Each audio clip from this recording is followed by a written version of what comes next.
Vamos a comenzar nuevamente el día de hoy con la lectura de las 48 leyes de poder del libro Robert Greene, parte número 4.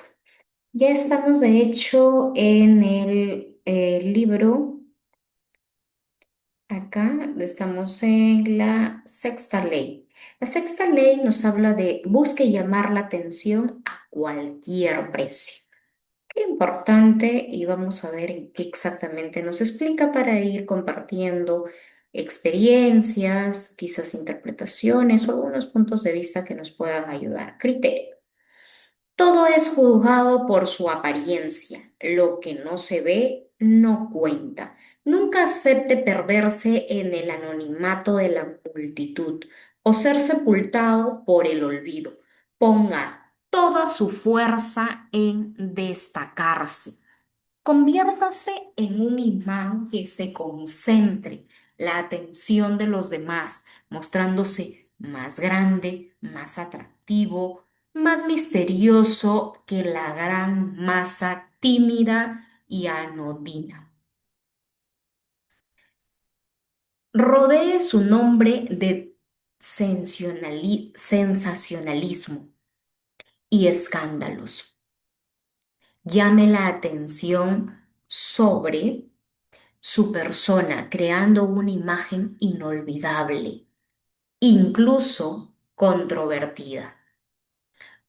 Corteje el escándalo, haga cualquier cosa para parecer más grande de lo que es y para brillar más que quienes lo rodean. No haga distinción entre las distintas formas de atención. Cualquier tipo de notoriedad le otorgará poder. Es preferible ser difamado y agredido que ignorado. La avispa y el príncipe. La avispa llamaba cola de Poa y buscaba desde hacía tiempo realizar una hazaña que le procurara fama eterna. De modo que cierto día entró en el palacio del rey y picó al pequeño príncipe, que éste encontraba dormido en su cama. El príncipe se despertó gritando. El rey y sus cortesanos acudieron a ver qué había sucedido. El príncipe gritaba mientras la avispa lo picaba una y otra vez. Los cortesanos intentaron atrapar al insecto y cada uno fue víctima de las picaduras de la avispa. Todos los habitantes del palacio real acudieron en ayuda del príncipe. La noticia pronto se difundió por todo el reino y la gente acudía en multitud al palacio. Toda la ciudad se encontraba convulsionada. Los comercios cesaron sus actividades del día antes de morir agotada por sus esfuerzos. La avispa se dijo, un hombre sin fama. Un hombre sin fama es como un fuego sin llama. No hay nada como atraer la atención, cualquiera sea el costo. No hay un hombre sin fama es como un fuego sin llama. No hay nada como atraer la atención, cualquiera sea el costo. Acá vemos muy bien que son estrategias que tranquilamente pueden ayudar a las personas cuando quizás están en elecciones, candidaturas, que buscan el liderazgo fuerte y principal, ¿no? Incluso también en las empresas, esto se ve, aunque también puede lograr, ¿no? Bien dice acá el hecho de que pues se puede cortar la cabeza, como se dice, ¿no? O sea, yo creo que esto juega, es un perfil, un arma de doble filo. Vamos a ver qué es lo que aprendemos en este libro. Observancia de la ley. Dice, Bruna, el más importante empresario de espectáculos del siglo XIX en los Estados Unidos, comenzó su carrera como asistente del propietario de un circo. Aaron Turner en 1836, el circo se detuvo en las Anápolis, estado de Maryland, para dar una serie de funciones. La mañana del estreno, Barnum salió a pasear por la ciudad vestido con un traje negro nuevo. La gente comenzó a seguirlo. Alguien de la multitud exclamó que se trataba de un reverendo Piriam y Avery, un hombre de mala fama, absuelto del cargo de asesinato, pero aún considerado culpable por la mayoría de los estadounidenses. La furiosa multitud hizo trizas al traje de Bourne y tuvo a punto de lincharlo. Tras varios intentos desesperados, Barnum convenció al fin a la gente de que lo siguieran haciendo el circo, donde podrían verificar su identidad. Una vez allí, el viejo Turner confirmó que se trataba de una broma. Él mismo había difundido el rumor de que Bamun era Avery. La multitud se dispersó, pero Barnum, que estuvo a punto de ser asesinado por la plebe, no disfrutó en absoluto de la broma. Quería saber por qué su jefe había valido de semejante treta. Mi querido Barnum, contestó Turner. Todo esto sucedió para nuestro bien. Recuerda que lo único que necesitamos para asegurar nuestro éxito es notoriedad. Y lo cierto es que en la ciudad todos hablaban de la broma de Turner. Y durante todo el tiempo que permaneció en Nápoles, el circo se llenó de gente noche tras noche. Barnum había aprendido una lección que no olvidaría nunca. La primera gran empresa propia de Barnum fue en American Museum, una colección de curiosidades ubicadas en la ciudad de Nueva York. Cierto día, un mendigo abordó a Bamu en la calle. En lugar de darle dinero, Bamu decidió emplearlo. Lo llevó al museo, le dio 5 ladrillos y le indicó que diera a paso lento la vuelta a varias manzanas del área del museo. En determinados sitios debía dejar un ladrillo en la acera, conservando siempre un ladrillo en la mano. En el camino de regreso debía reemplazar cada uno de los ladrillos que había dejado en la calle por el que tenía en la mano. Todo esto debía ejecutarlo con expresión seria y sin contestar pregunta alguna. Cuando llegara de regreso al museo, debía entrar, recorrer el interior, salir de la puerta trasera y repetir el mismo circuito, depositando y reemplazando ladrillos. Durante la primera de las caminatas del hombre por las calles de la ciudad, cientos de personas observaron sus misteriosos movimientos. Al recorrer el circuito por cuarta vez, se vio rodeado de curiosos que discutían tratando de determinar qué era lo que estaba haciendo. Cada vez que entraba en el museo, le seguían varias personas que pagaban la entrada para continuar observándolo. Muchos de esos visitantes atraídos por la colección del museo se quedaban. Al cabo del primer día de trabajo, el hombre de los ladrillos había llevado más de 1.000 personas al museo. Algunos días más tarde, la policía le ordenó desistir de sus caminatas, dado de que muchedumbre que atraía bloqueaba el tránsito. El hombre de los ladrillos cesó su actividad, pero para entonces miles de neoyorquinos habían entrado en el museo y muchos se habían convertido en ardientes admiradores del espectáculo del mardo. Barnum solía ubicar una banda de músicos sobre el balcón que daba a la calle, bajo un enorme cartel de proclamaba música gratuita para millones. Cuánta generosidad pensaban los neoyorquinos. Mientras que se congregaban para escuchar los conciertos gratuitos, pero Barnum se esforzó por contratar los peores músicos que pudo encontrar, de modo que a poco de lo que la banda ejecutara los primeros compases, la gente se apresuraba a comprar entradas para el museo, donde estarían a salvo del ruido de la banda y de la multitud que le acechaba. Una de las primeras curiosidades con las que Barnum recorrió el país fue Joyce Head, una mujer que, según Barnum, tenía 1.000 Tenía 161 años de edad y había sido el ama de leche de George Washington. Al cabo de varios meses, el público comenzó a relear y Barnum envió una carta anónima a los diarios en la que afirmaba que Heard era un fraude. Joyce Heard, afirmaba la carta, no es un ser humano, sino un autómata, construido con huesos de ballena, goma y gran cantidad de resortes. Quienes antes no se habían molestado en ver a Heard de inmediato, se sintieron picados por la curiosidad y quienes ya la habían visto pagaron por verla de nuevo para comprobar si era cierto el rumor de que se trataba de un robot. En 1842, Barnum compró un esqueleto en una supuesta sirena. Esta criatura se parecía a un mono con cuerpo de pez, pero la cabeza y el cuerpo estaban perfectamente unidos, lo cual constituía una verdadera maravilla.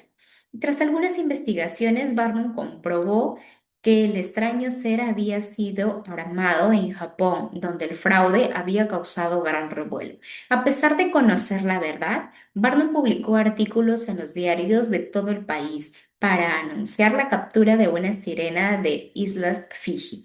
También suministró a los diarios estilograbados y pinturas que representaban sirenas. Cuando al fin exhibió el espécimen en su museo, ya se había desatado una polémica nacional sobre la existencia de tales seres mitológicos. Algunos meses antes de la campaña de Barnum, a nadie le importaba si las sirenas existían o no o qué eran.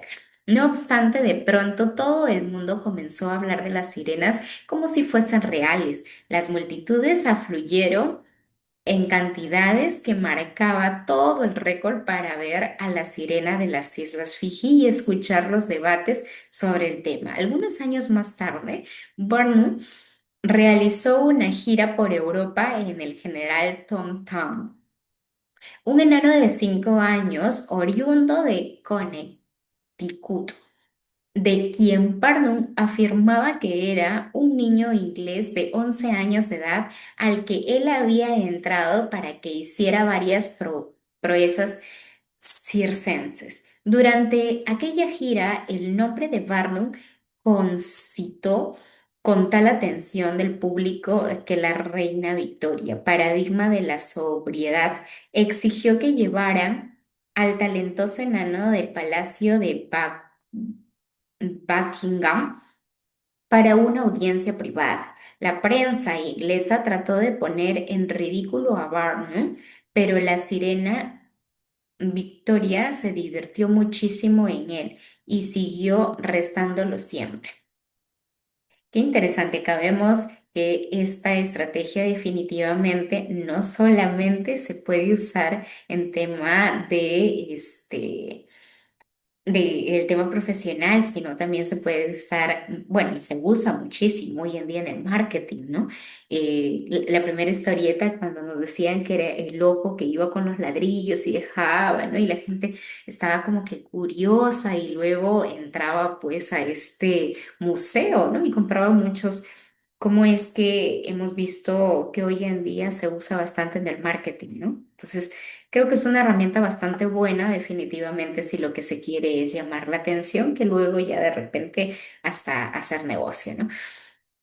Dice, incluso cuando se realiza una manifestación en mi contra, obtengo cuota de renombre.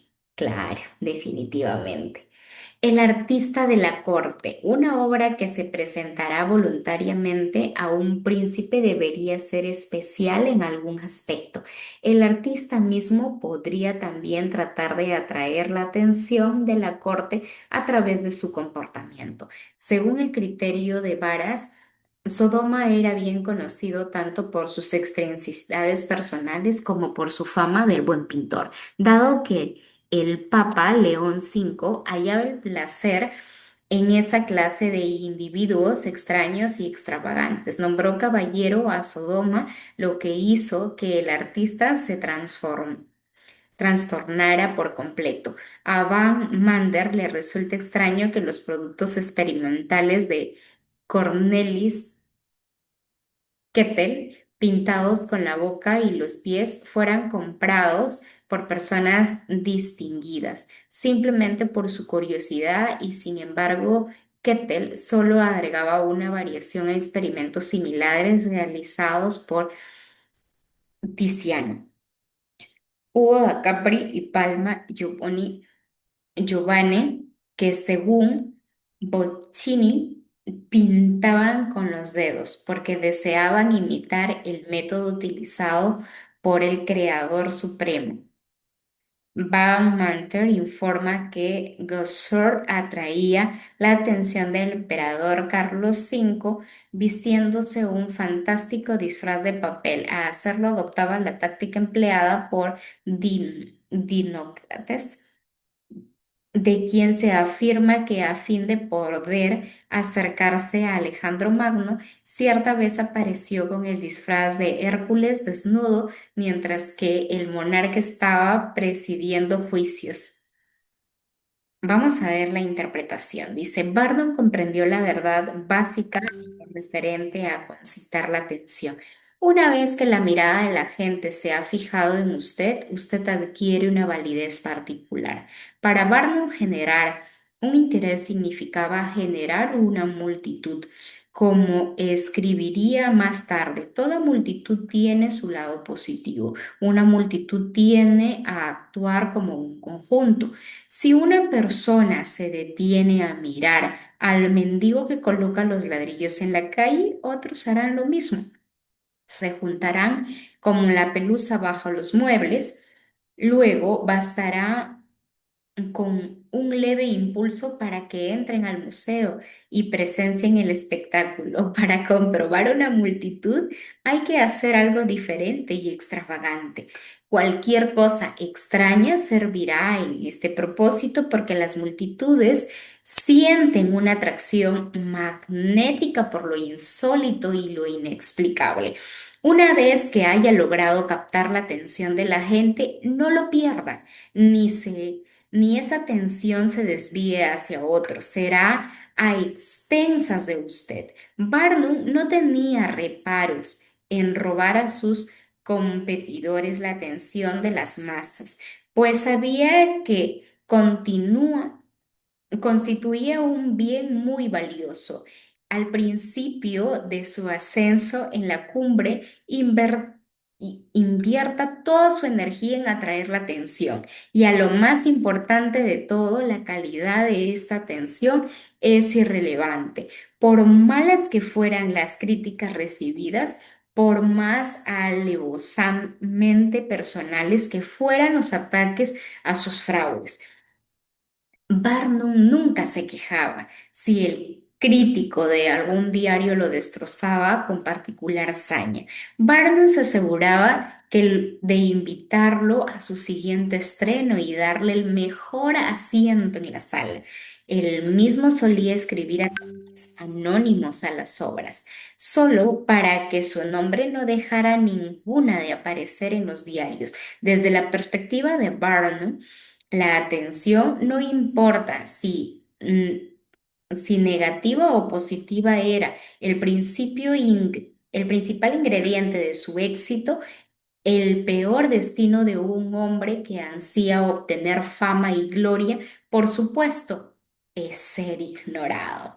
Si el cortesano participa en algún espectáculo público, que implique el uso de armas, no un torneo. Se asegura de que su caballo esté lujosamente enjaezado, que él mismo esté bien atacado, con lesnas apropiadas e ingeniosas divisas para atraer la mirada de los espectadores en su dirección con la misma fuerza con la que un imán atrae el hierro. Claves para alcanzar el poder. Brillar con más esplendor que quienes lo rodean en su habilidad con la que nadie ha nacido. Usted tiene que aprender a atraer la atención con la misma fuerza con la que un imán atrae el hierro. Al principio de su carrera, deberá ligar su nombre a la reputación de poseer una cualidad o una imagen que lo diferencie de los demás. Esa imagen puede ser una forma característica de vestir o una gracia personal que divierta a la gente y de qué hablar.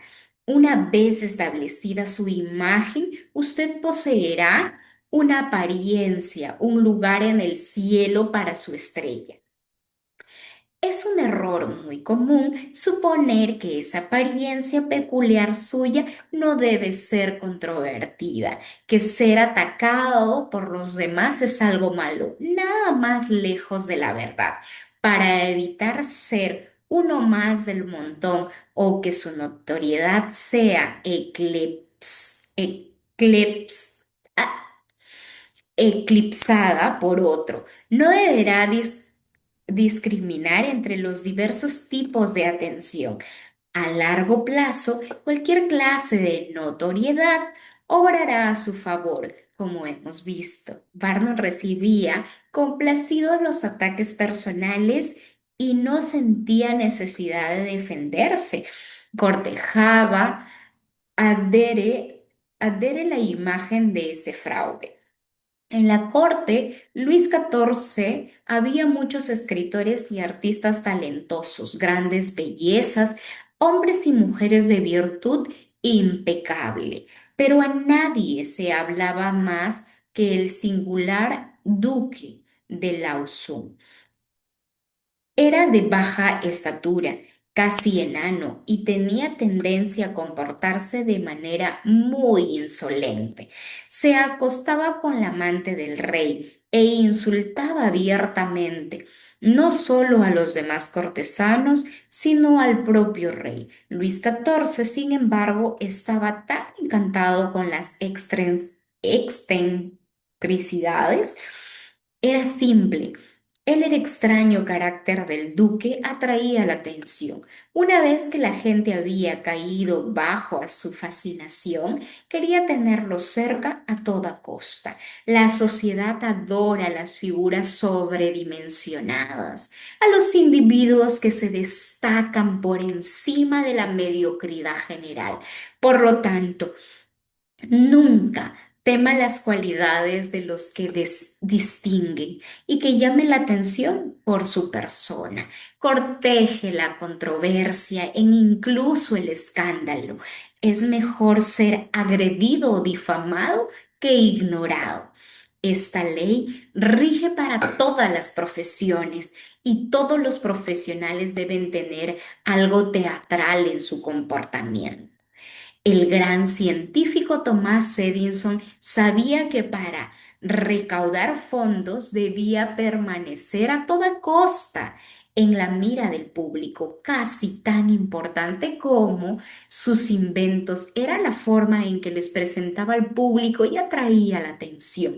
Para presentar sus descubrimientos en la electricidad, Edison preparaba experimentos de gran impacto visual. Hablaba de inventos futuros que en aquel entonces parecían fantásticos, robots y máquinas de fotografiarán el pensamiento en los que no tenía la menor intención de malgastar su energía, pero que lograban que la gente hablara de él. Hizo todo lo posible para asegurar de recibir mayor atención a su gran rival. Nikola Tesla, quizá más brillante que él, pero mucho menos conocido. En 1915 recorrió el rumor de que Edison y Tesla recibieran en forma conjunta el Premio Nobel de Física de aquel año.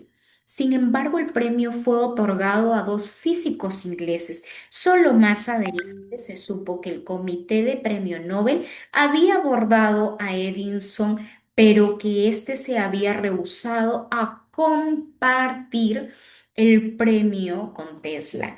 Para entonces su fama era ya mucho mayor que la de Tesla y consideró que era mejor renunciar el honor que permitir que su rival fuera objeto de la atención pública que significaría compartir el premio. Si usted se encuentra en una posición poco destacada que le ofrece pocas oportunidades de llamar la atención, una táctica eficaz consiste en atacar a la persona más visible, más famosa y más poderosa que pueda encontrar.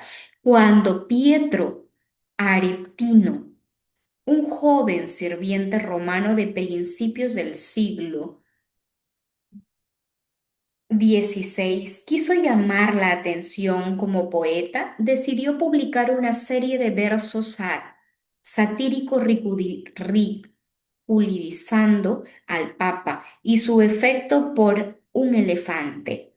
El ataque colocó de inmediato a Aretino en la mira del público, un ataque difamatorio a una persona situada en una posición de poder surtirá el mismo efecto. Recuerde, sin embargo, utilizar esta táctica con economía y cuidado una vez que haya captado la atención del público, ya que puede desgastarse. Cuando haya logrado ser el foco de atención, deberá reconocer esa atención constantemente, adaptando y variando sus métodos para atraerla. Si no lo hace, el público se cansará, dejará de prestarle atención y se volverá hacia su estrella más novedosa. El juego requiere atención y creatividad constante. Pablo Picasso nunca se permitió pasar a segundo plano. Si su nombre aparecía demasiado vinculado a un estilo determinado, escandalizaba adrede al público con una nueva serie de pinturas por entero inesperadas. Creía que era mejor crear algo feo o perturbador que dejar que el público se familiarizara demasiado con su obra. Hay que entender que la gente se siente superior a la persona cuyas acciones puede predecir. Si usted les demuestra a quien ejerce el control, actuando de manera contraria a lo que esperan, ganará respeto e incrementará su poder sobre la veleidosa atención del público. Imagen, la exposición al público, el actor que le sale al escenario, iluminado por los reflectores, realiza su presencia, todas las miradas están fijas a él. En ese estrecho haz de la luz solo un espacio para un actor por vez. Haga lo que sea necesario para ocupar ese lugar. Haga gestos tan amplios, divertidos y escandalosos que la luz permanezca centrada a usted mientras los demás actores permanecen en la penumbra.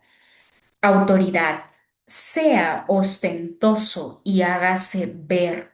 Lo que no se ve se considera inexistente. Fue la luz lo que un principio hizo que todo lo creado se manifestara. La ostentación, llena de muchos blancos, disimula defectos y otorga toda una segunda vida, en especial cuando la respalda un mérito genuino. Cree un aire de misterio en un mundo que se torna cada vez más banal y conocido. Lo que parece enigmático llama la atención de inmediato. Nunca deje demasiado en claro qué es lo que hace o está por hacer. No muestre todas sus cartas. Un cierto aire de misterio realza su presencia. Además, crea expectativas todo el tiempo, le prestará atención para ver qué es lo que sucede a continuación. Utilice el misterio para embaucar, seducir e incluso atemorizar. Observancia de la ley. A partir de 1905, en París, comenzó a recorrer el rumor de que había un joven oriental que bailaba en una casa particular, envuelta en velos, que iba descartando uno a uno. Un periodista local que le había visto bailar informó que una mujer del lejano oriente había llegado a Europa cargada de perfumes y joyas para introducir la colorida opulencia oriental en la vida de la saciada sociedad de las ciudades europeas. Pronto todos supieron el nombre de la bailarina Mata Hari.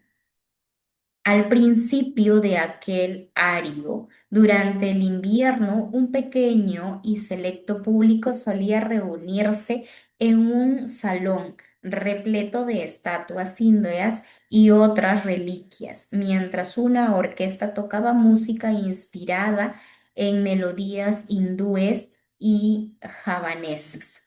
Después de hacer esperar a su expectante público, Mata Hari aparecía de repente, ataviada de manera asombrosa, un corpiño de algodón blanco cubierto de joyas al estilo hindú, una banda enjollada en la cintura que sostenía un sarabón que revelaba tanto como lo que ocultaba, y los brazos cubiertos de brazaletes. A continuación, Mata Hari danzaba en un estilo que nadie había visto antes en Francia, balanceando todo el cuerpo como si estuviera en trance. Decía a su entusiasta e intrigado público que sus danzas narraban historias de la mitología hindú y leyendas populares de Java.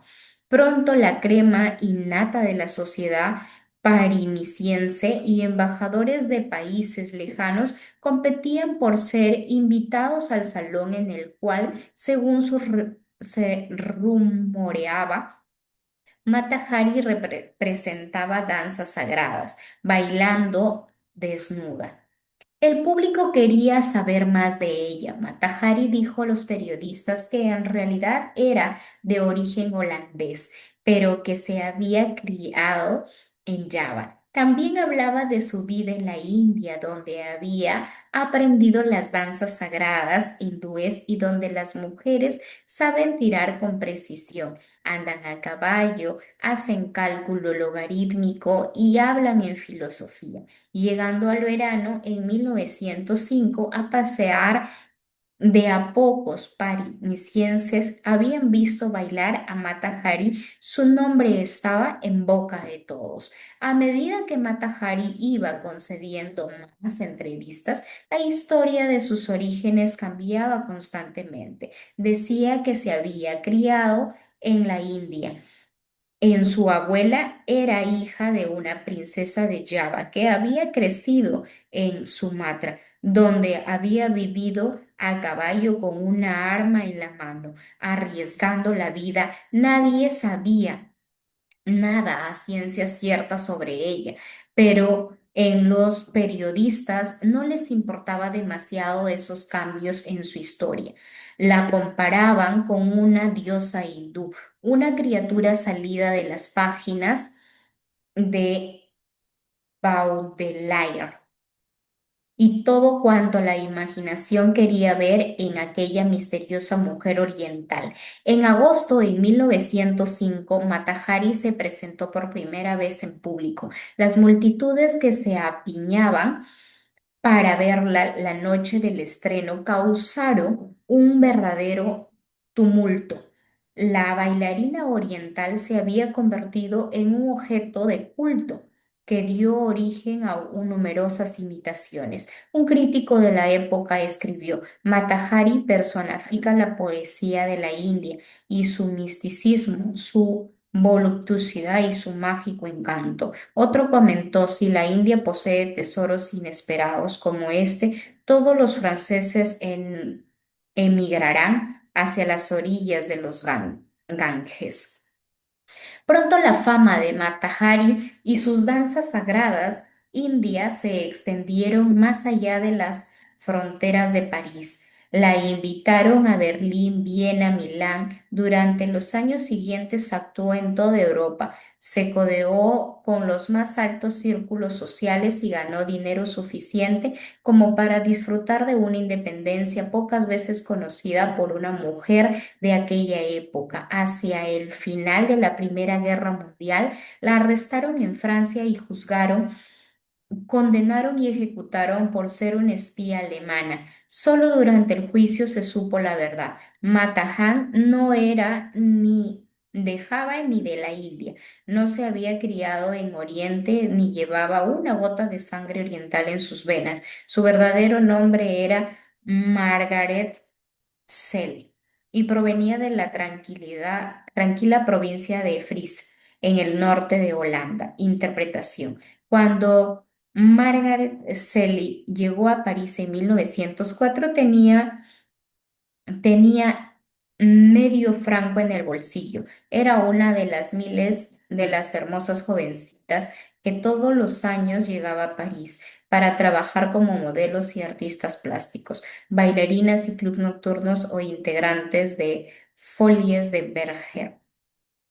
Al cabo de algunos años, estas muchachas eran reemplazadas por otras más jóvenes y a menudo terminaban en la calle ejerciendo la prostitución y regresaban a su pueblo de origen, más viejas y sosegadas. Cele tenía otras ambiciones. No poseía experiencia como bailarina y nunca había actuado en teatro, pero de niña había viajado con su familia y visto danzas populares en Java y Samutra.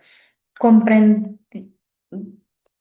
Comprendió que lo importante de su actuación no era la danza en sí, ni siquiera su rostro o su figura, sino su habilidad para crear un aire de misterio en torno a su persona. El ministro que generó no radicaba solo en su danza, ni en su vestimenta, ni en las historias que contaba, ni en las interminables mentiras sobre sus orígenes, sino en la atmósfera con la que rodeaba todo en cuanto hacia ella. No había nada que pudiese afirmar con certeza acerca de ella, de Matahan. Todo era un cambio constante y sorprendía a su público con nuevos disfraces, nuevas danzas, nuevas historias. Ese aire de misterio hacía que el público siempre quisiera saber más sobre ella y esperaba con avidez su siguiente actuación. Matahan no era más bella que muchas de las otras jovencitas que llegaban a París y ni siquiera era una muy buena bailarina. Lo que diferenciaba de las demás, a lo que trajo y mantuvo la atención de su público, la hizo rica y famosa. Era un misterio con que se rodeaba. El misterio fascina a la gente, como invita a constantes interpretaciones, nunca cansas. Lo misterioso no puede ser captado en su totalidad y lo que no se puede captar y consumir genera poder. Claves para alcanzar el poder. En el pasado, el mundo estaba lleno de cosas terribles y desconocidas, enfermedades, catástrofes, despósitos caprichosos, el misterio de la muerte misma, lo que no se alcanzaba a comprender, de explica mediante mitos y espíritus. Sin embargo, a través de los siglos hemos logrado, por medio de la ciencia y la razón, iluminar la oscuridad. Lo que era misterioso y amenazador se ha transformado en una conocida y confortable. No obstante, esa luz tiene un precio en un mundo cada vez más banal, que se ha perdido todo su mito y misterio. Secretamente extrañarnos los enigmas ancianos y encontrar gente a cosas imposibles de interpretar, comprender y consumir al instante. En este caso radica el poder de lo misterioso, invita a la interpretación distintas, estimula nuestra imaginación, nos seduce hasta hacernos creer oculto algo maravilloso. El mundo se ha vuelto tan conocido y sus habitantes tan predecibles que aquello se envuelve en misterio, casi siempre ocupa el centro del escenario y atrae nuestra mirada. No crea que para generar un aire de misterio debe ser grandioso e inspirar temerosa admiración. El ministerio El misterio que se entreje en la actitud cotidiana de forma sutil encierra mucho más poder para fascinar y llamar la atención. Recuerde, la mayoría de la gente es transparente y tan legible como un libro abierto. No controla sus palabras ni su imagen y es por entero predecible. Para emanar un aire de misterio basta con mostrarse un tanto reticente. Guarda silencio, decir alguna u otra frase ambigua, parece deliberadamente inconsciente y actuar de manera diferente con sutileza. Después de las personas le rodean, magnificarán esa aura, al tratar constantemente de interpretarlo.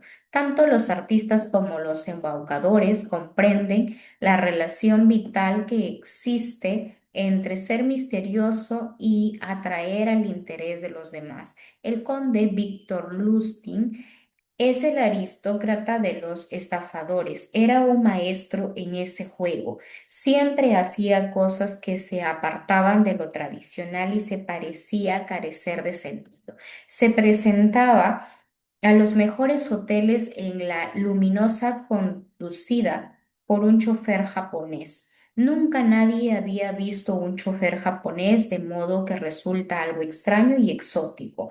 Lustig se vestía con la ropa más cara, pero su vestimenta siempre había algo fuera del lugar o no convencional. Una medalla, una flor, un brazalete. Esto no era visto como el de mal gusto, sino como algo llamativo y misterioso. En los hoteles se le veía recibir telegramas a cualquier hora, uno tras otro, que alcanzaba su chofer japonés y el que rompía a la vista todos con un aire de absoluta displicencia. En realidad era un telegrama en blanco. Se sentaba solo en el comedor a leer un libro de aspecto impotente y sonreía a la gente, aunque manteniendo siempre un aire de distancia a los de pocos días. Por supuesto, todo el hotel hablaba intrigado de aquel hombre extraño y misterioso. Toda esa tensión que despertaba permitía a Lustig atraer con gran facilidad a sus víctimas, que buscaban su confianza y su compañía. Todos querían que los vieran en compañía de misterioso aristócrata.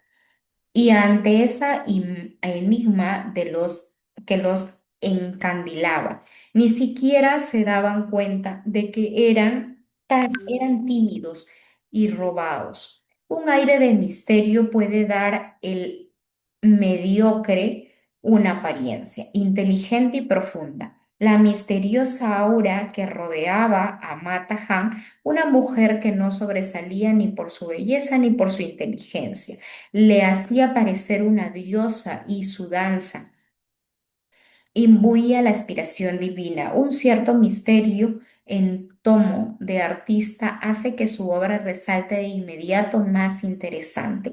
Una táctica que Marcel Duchamp aplicó con gran efectividad. En realidad es muy fácil. Hable poco de su trabajo, haga comentarios seductores, incluso contradictorios, y luego dé un paso hacia atrás y deje que los otros traten de encontrarle un sentido.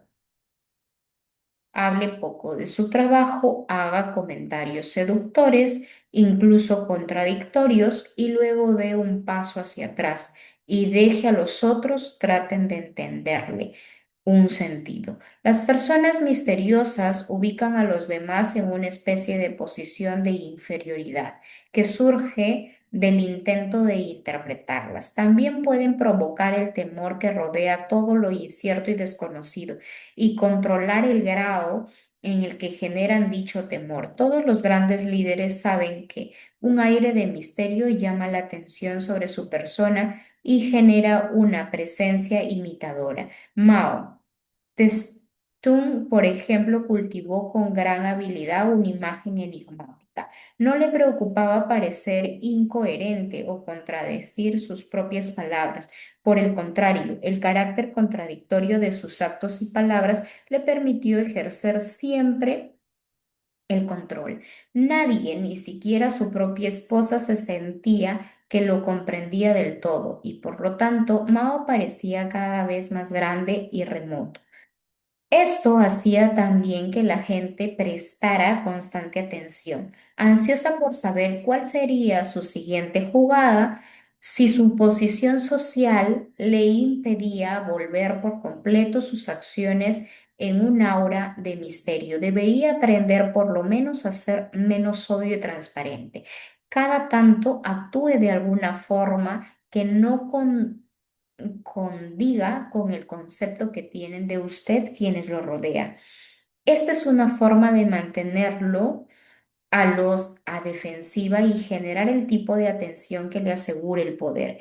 Si se sabe hacerlo, la creación de un enigma también puede provocar un tipo de atención que inspire temor a su enemigo. En la Segunda Guerra Púnica, 219 y 202 a.C., el gran general cartaginés, Aníbal arrasaba con todo en su marcha sobre Roma. Aníbal era conocido por su sagacidad y su ambigüedad.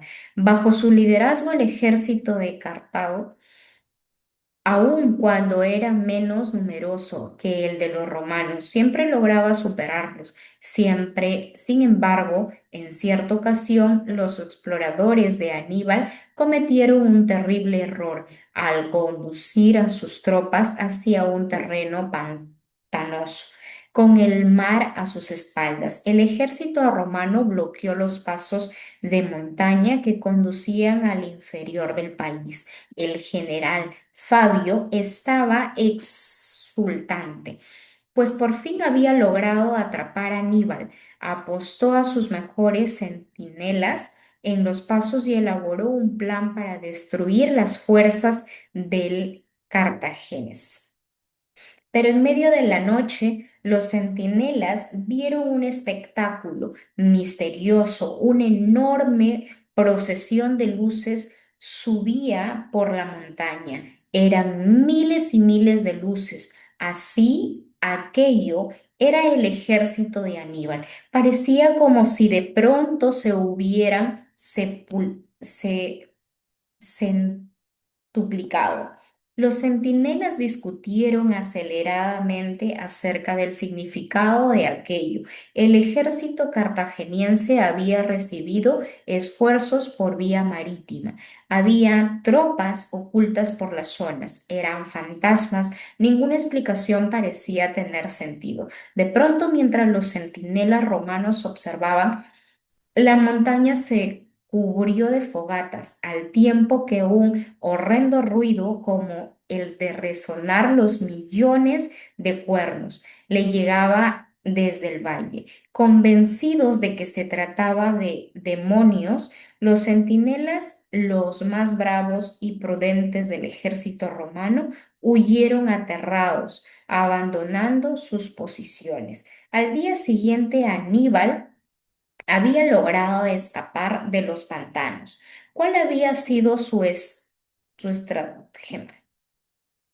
Lo que hizo fue ordenar que se ataran manojos de ramas secas a los cuernos de los miles de bueyes que viajaban con sus tropas como animales de carga y les prendieron fuego para darle importancia de miles de antorchas llevados por un enorme ejército que subía por la montaña. Cuando las llamas tocaron la piel de los bueyes, estos se dispersaron a todas direcciones, mugiendo aterrados e incentivando toda la ladera. La clave del éxito no residió en las antorchas, ni en las fogatas, ni en los ruidos, sino en el hecho en que el Aníbal creyó que el enigma que cautivó la atención de los centinelas y fue aterrándolos poco a poco.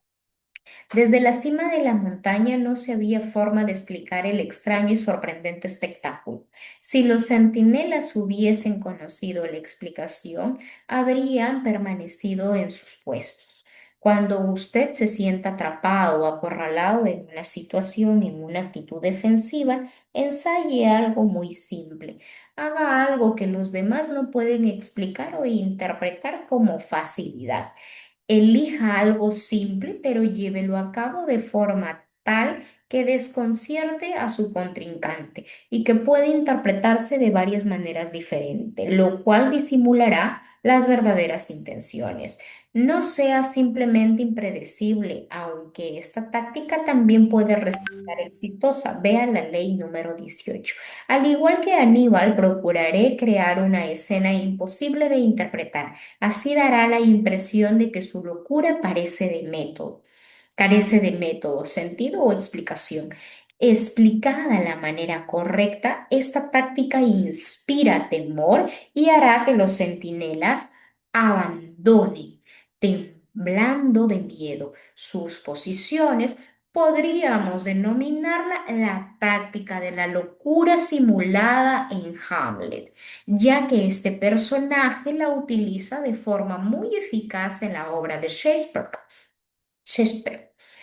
al atraer a su padrastro Claudio mediante su misterioso comportamiento. El misterio hace que nuestras fuerzas parezcan más grandes y nuestro poder más intimidatorio.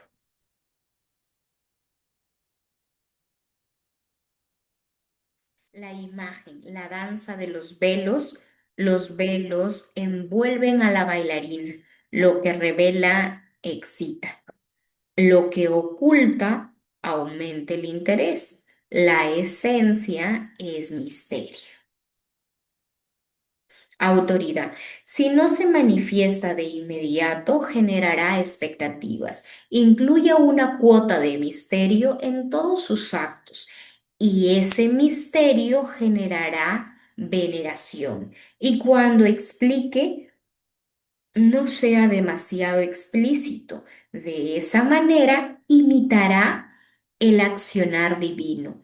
Al hacer que los hombres duden y permanezcan a la expectativa, invalidación. Al principio de su ascenso hacia la cima deberá atraer la atención de cualquier precio, pero a medida que vaya ganando altura, deberá adecuarse en forma constante. Nunca canse al público con la misma táctica. El aire de misterio obra maravillas a quienes necesitan generar un aura de poder y hacer notar, pero debe parecer medido y controlado. Matahari fue demasiado lejos con sus ficciones. A pesar de que las acusaciones de espionaje resultaron falsas, en aquel momento era una suposición muy razonable, porque todas sus mentiras la condenaban como sospechosa. No permita que su aura de misterio se transforme en fama de falso y misterioso. El misterio que usted genere debe ser una especie de juego inofensivo. Obsérvese con atención y cuando esté extralimitándose, retroceda.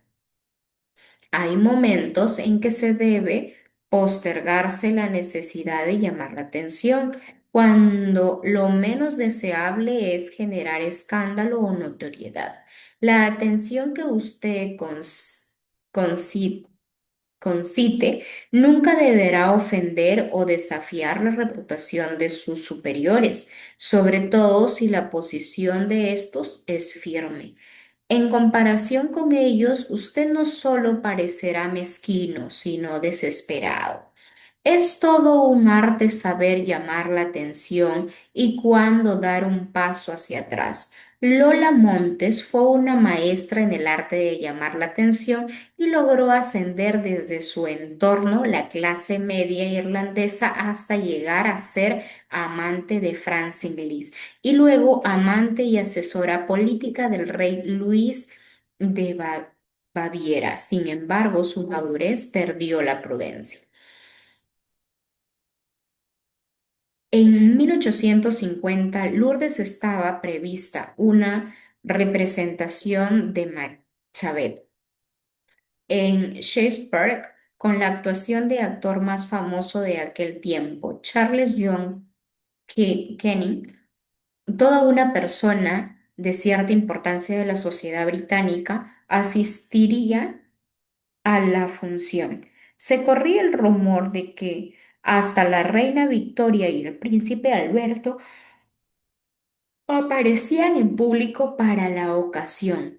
Las costumbres de la época imponían de todas se hallaran en su sitio desde que llegara la reina, de modo que el público llegó al teatro un poco antes y cuando la reina ingresó en el palco real observaron la tradición de ovacionarla de pie. De pronto todas las miradas se volvieron hacia el palco opuesto de la reina Victoria. Una mujer apareció entre las sombras y ocupó su asiento después de lo que hubiese hecho la reina. Era Lola Montes, llevaba una taria de diamantes en la cabellera oscura y un largo abrigo de piel sobre los hombros. El público murmuró sorprendido cuando, al quitarse el tapado de armiño, reveló un escotado vestido de terciopelo rojo. Al volver la cabeza, todos vieron que la pareja real evitaba mirar hacia el palco de la Lola. Toda la salsa, sí, la sala siguió el ejemplo de los reyes durante el resto de la velada. La Lola Montes fue ignorada. Después de aquella noche, nadie se gozara de cierto renombre en la sociedad londinense atreviera a dejarse de su compañía. El poder magnético de Lola se había revertido. La gente se apartaba cuando la veían acercarse. Su futuro en Inglaterra había terminado. No se muestre nunca demasiado ansioso de recibir atención, dado que es una señal de inseguridad. La inseguridad ahuyenta el poder. Comprenda que la ley, que hay momentos en los que ser el centro de atención no es lo que puede resultarle más conveniente. Por ejemplo, cuando se encuentre en presencia de un rey o una reina o su equivalente, haga una reverencia y ocupe un segundo plano. Nunca intente competir. Ley número 7. Logre que otros trabajen por usted, pero no deje nunca de llevarse los laureles. Criterio. Utilice la inteligencia, los conocimientos y el trabajo físico de otros para mover su propia causa. Ese tipo de ayuda no solo le permitirá ahorrar mucho tiempo y energía, sino que le conferirá un aura divina de rapidez y eficacia. A la larga, sus colaboradores serán olvidados y todos lo recordarán a usted. Nunca haga lo que otros pueden hacer por usted.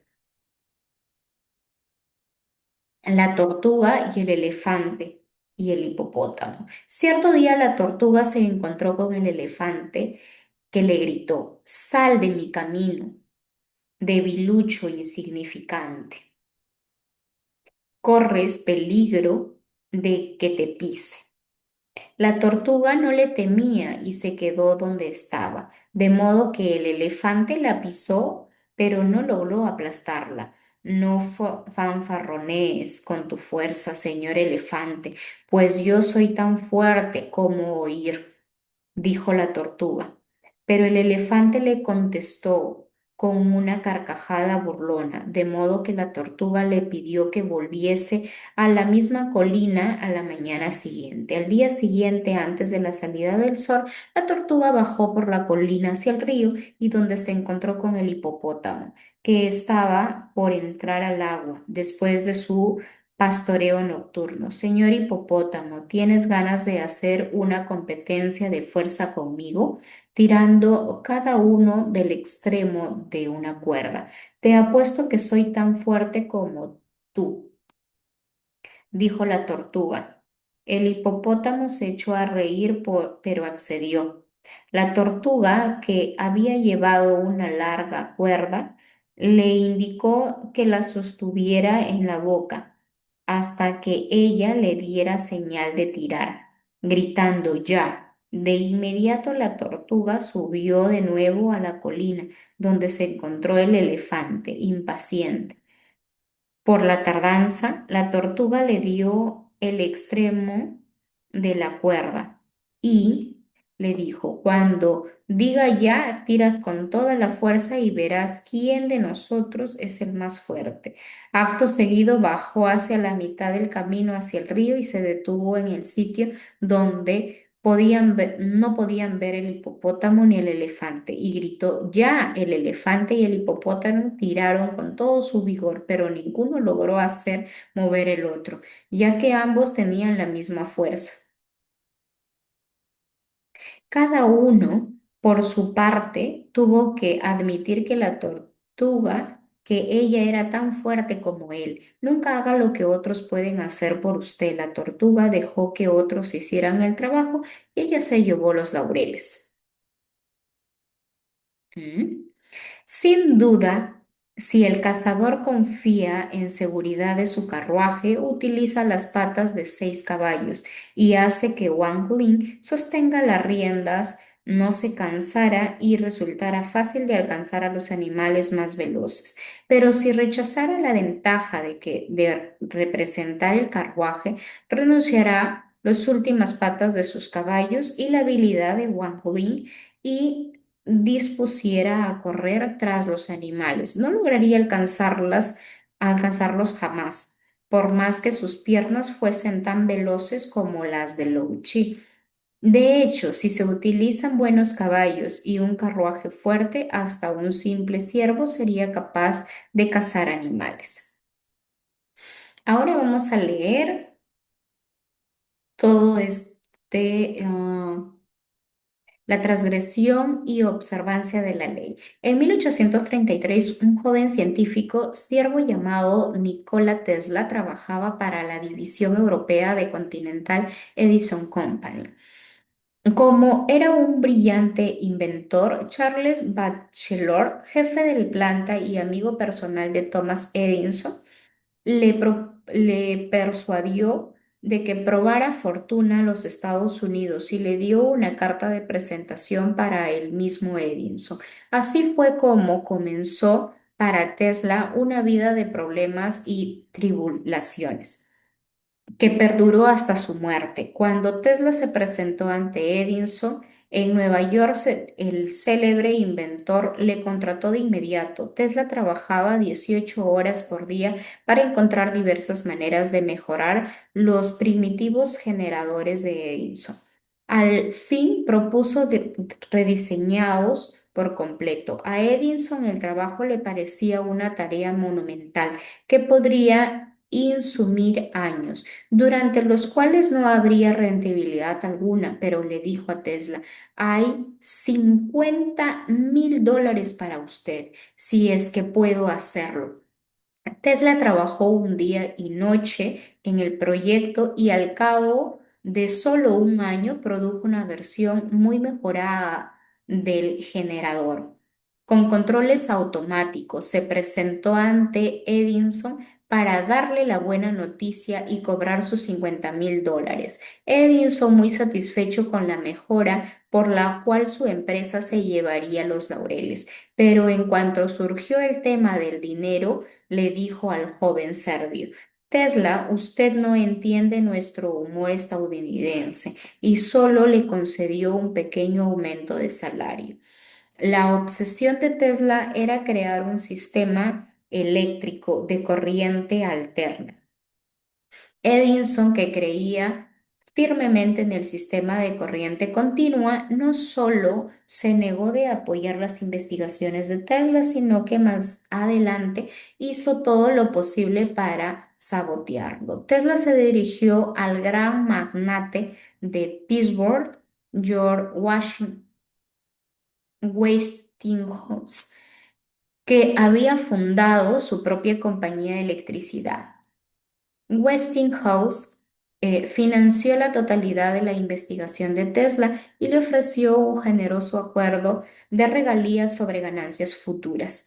El sistema de SEA desarrollo por Tesla sigue siendo el estándar en la actualidad, pero además de que las patentes fueron registradas a su nombre, aparecieron otros científicos para adjudicarse el invento, afirmando que habían hecho los trabajos básicos para Tesla. Su nombre se perdió en medio de la disputa y el público terminó asociado en el invento de Westinghouse. Un año más tarde, la empresa de Westinghouse fue adquirida por J. Morgan, quien le hizo rescindir del generoso contrato de regalías que había firmado en Tesla. Westinghouse explicó al científico de la empresa no podría sobrevivir si tenía que pagarla en total de sus regalías. Y persuadió a Tesla de que aceptara la adquisición de sus patentes por $216,000 sin sin duda, una suma importante en aquel tiempo, pero mucho menor a los 12 millones de dólares que valían. Los financistas habían quitado a Tesla su dinero, sus patentes y sobre todo el mérito del mayor invento de su carrera. El nombre de Guillermo Marconi se llama vinculado para siempre con la invención de la radio. Sin embargo, pocos saben que producido que él produció este invento. Transmitió una señal a través del canal de Mancha en 1899. Marconi utilizó una patente que Tesla había transgredido en 1897 y que su trabajo dependía de la investigación de Tesla. Una vez Tesla no cobró ni un centavo y no obtuvo reconocimiento alguno. Tesla inventó un motor a inducción, así como el sistema.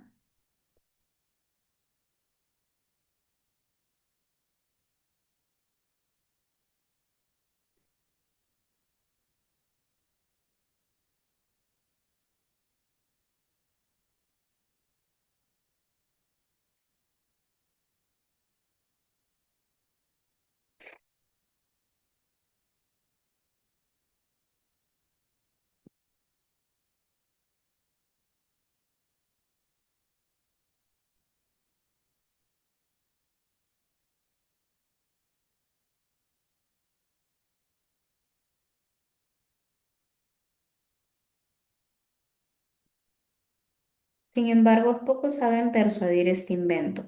Transmitió una señal a través del canal de Mancha en 1899. Marconi utilizó una patente que Tesla había registrado en 1897 y su trabajo dependía de la investigación de Tesla. Una vez más, Tesla no cobró ni un centavo y no tuvo reconocimiento alguno. Tesla inventó un motor a inducción, así como el sistema de CA, el verdadero padre de la radio. Sin embargo, ninguno de estos descubrimientos lleva su nombre. En su vejez vivió en una más absoluta pobreza. En 1917, cuando veía en la pobreza, se le informó a Tesla que recibiría una medalla de Edison del Instituto Estadounidense de Ingenieros Eléctricos. Tesla rechazó la medalla diciendo, ustedes me proponen honrarme con una medalla que puedo prender de mi solapa y mostrar durante una hora de vanidad ante los miembros del instituto. Aunque decoraran todo mi cuerpo con medallas, no compensarían la falta de reconocimiento de mi capacidad mental y mis productos creativos, que han brindado el fundamento en el cual se basa la mayor parte de este instituto.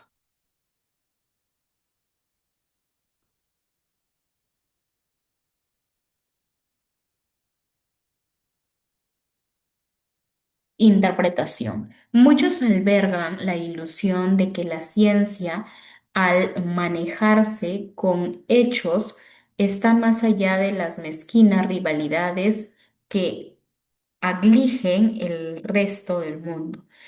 Nikola Tesla era uno de los ilusos, creía que la ciencia no tenía nada que ver con la política y afirmaba que no le importaba ni la fama ni la riqueza. Sin embargo, al envejecer, esta posición arruinó todo su trabajo científico. Como su nombre no estaba relacionado con ningún descubrimiento en particular, no lograba atraer inversores que financiaran sus múltiples ideas. Mientras pensaba grandes inventos para el futuro, otros robaban las patentes que había desarrollado y cosechaban los méritos por sus inventos. Tesla quería saber todo por su cuenta, pero solo logró agotarse y empobrecerse. Edison era el polo opuesto de Tesla. Una realidad, no fue un gran pensador científico ni inventor. Él mismo dijo en cierta oportunidad que no necesitaba ser matemático porque siempre tenía la posibilidad de encontrar a uno. Ese fue su principal método, pero sin duda alguna fue hábil comerciante, capaz de detectar las tendencias y las oportunidades del mercado. Luego encontraba a los mejores especialistas en cada campo para que hiciera el trabajo por él. Si lo consideraba necesario, no titubeaba en robar a sus competidores. Aún así, su nombre es mucho más conocido que Tesla y lo asocia con más inventos. Estos hechos nos ofrecieron una doble lección. En primer lugar, el mérito por un invento o una creación es tan importante, si no más que el invento mismo. Es necesario asegurarse de obtener el mérito a evitar lo que los demás lo rodeen o se beneficien con el trabajo de uno. Para lograrlo, deberá estar siempre atento y mantener su creación en secreto hasta cerciorarse de que no hay llaves de rapiña dando vueltas sobre su cabeza. En segundo lugar, aprenda a sacar provecho del trabajo de otras personas para fomentar su propia causa. El tiempo es oro, la vida es corta. Si usted intenta hacerlo todo por sí mismo, terminará agotado, se dispersará y derrochará su energía en vano. Es mucho mejor conservar las fuerzas, vigilar el trabajo de los demás y encontrar la forma de proteger, apropiárselo. En el comercio y la industria todo el mundo roba. Yo mismo he robado bastante, pero yo sé cómo robar. Claves para alcanzar el éxito. La gallina ciega. Una gallina que había perdido la vista acostumbraba a escarbar la tierra para buscar alimento. Siguió escarbando con diligencia a pesar de estar ciega. ¿Qué sentido tenía el trabajo del ingenuo animal? Otra gallina que veía perfectamente pero cuidaba sus delicadas patas no se apartaba de su lado, pues disfrutaba sin escarbar los frutos del esfuerzo de la otra, porque cada vez que la gallina ciega encontraba un grano, su atenta compañera lo devoraba.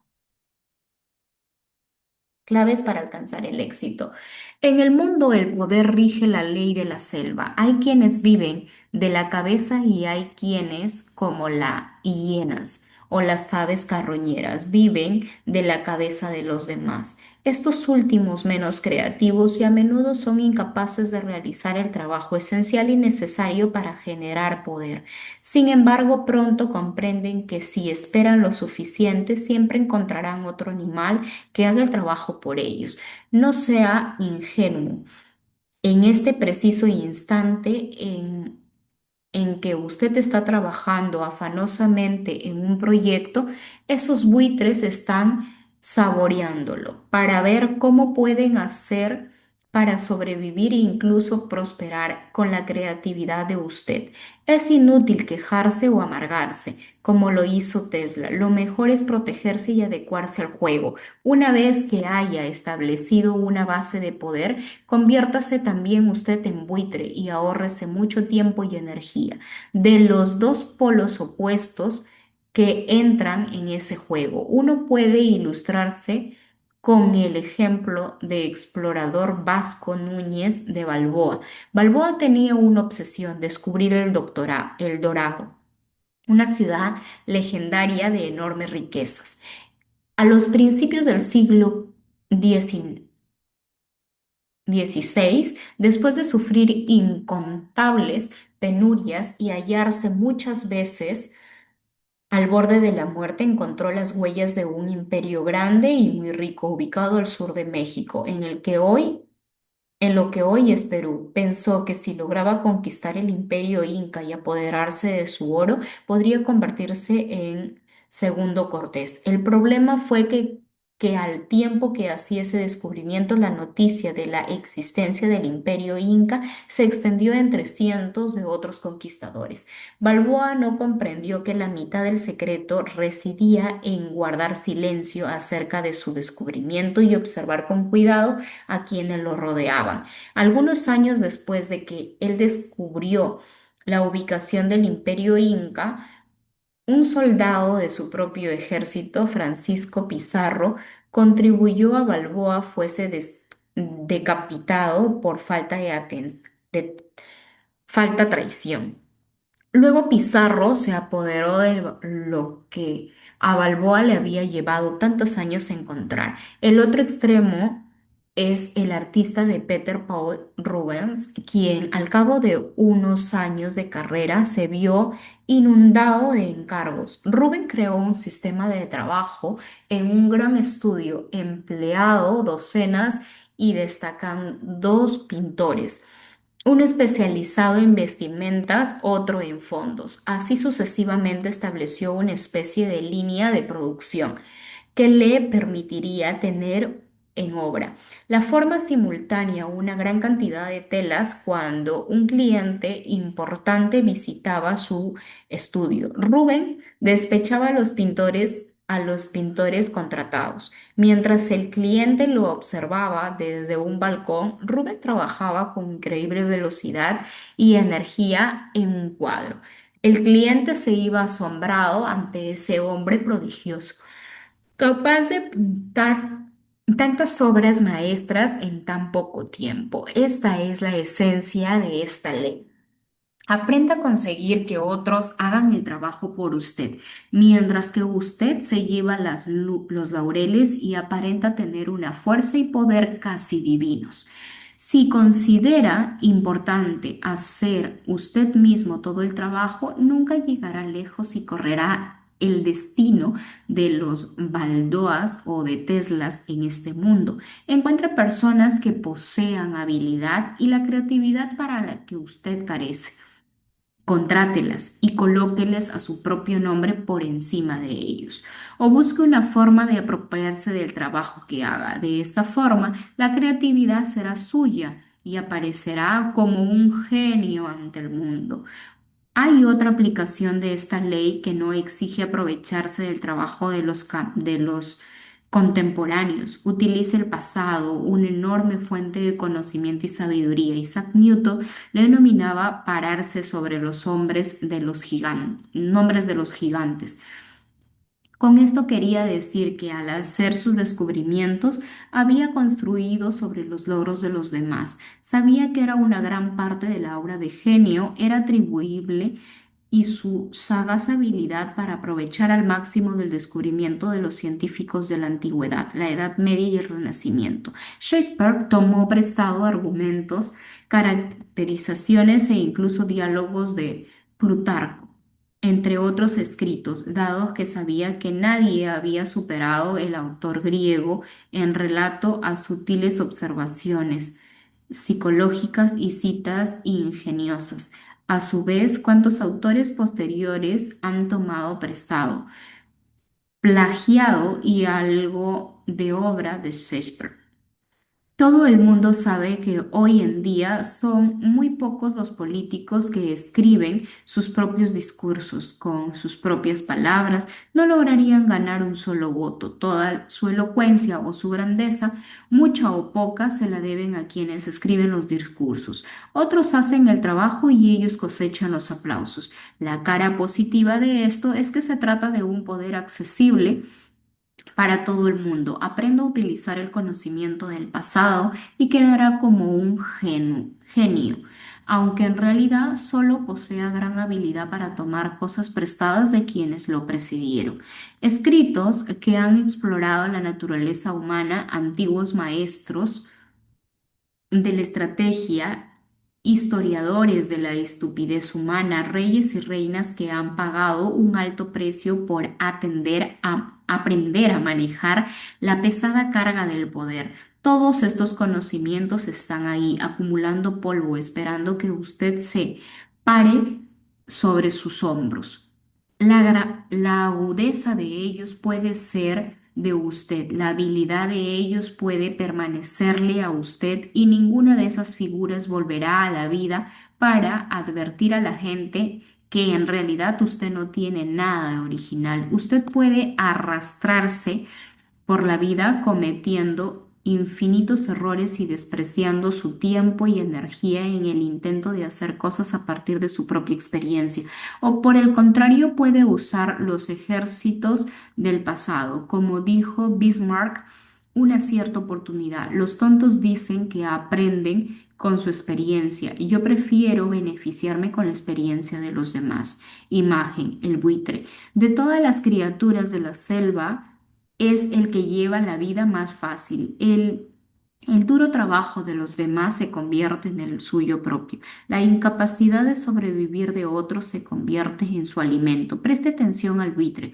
Mientras usted trabaja con ahínco, él revolotea sobre su cabeza. No lo combata. Únase a él. Autoridad. Hay mucho que aprender. La existencia es corta y la vida no es vida sin conocimientos. Por lo tanto, es un método excelente adquirir conocimiento de todos los que le rodean. De forma, gracias al sudor de la frente ajena, logrará ganar la reputación de ser un oráculo.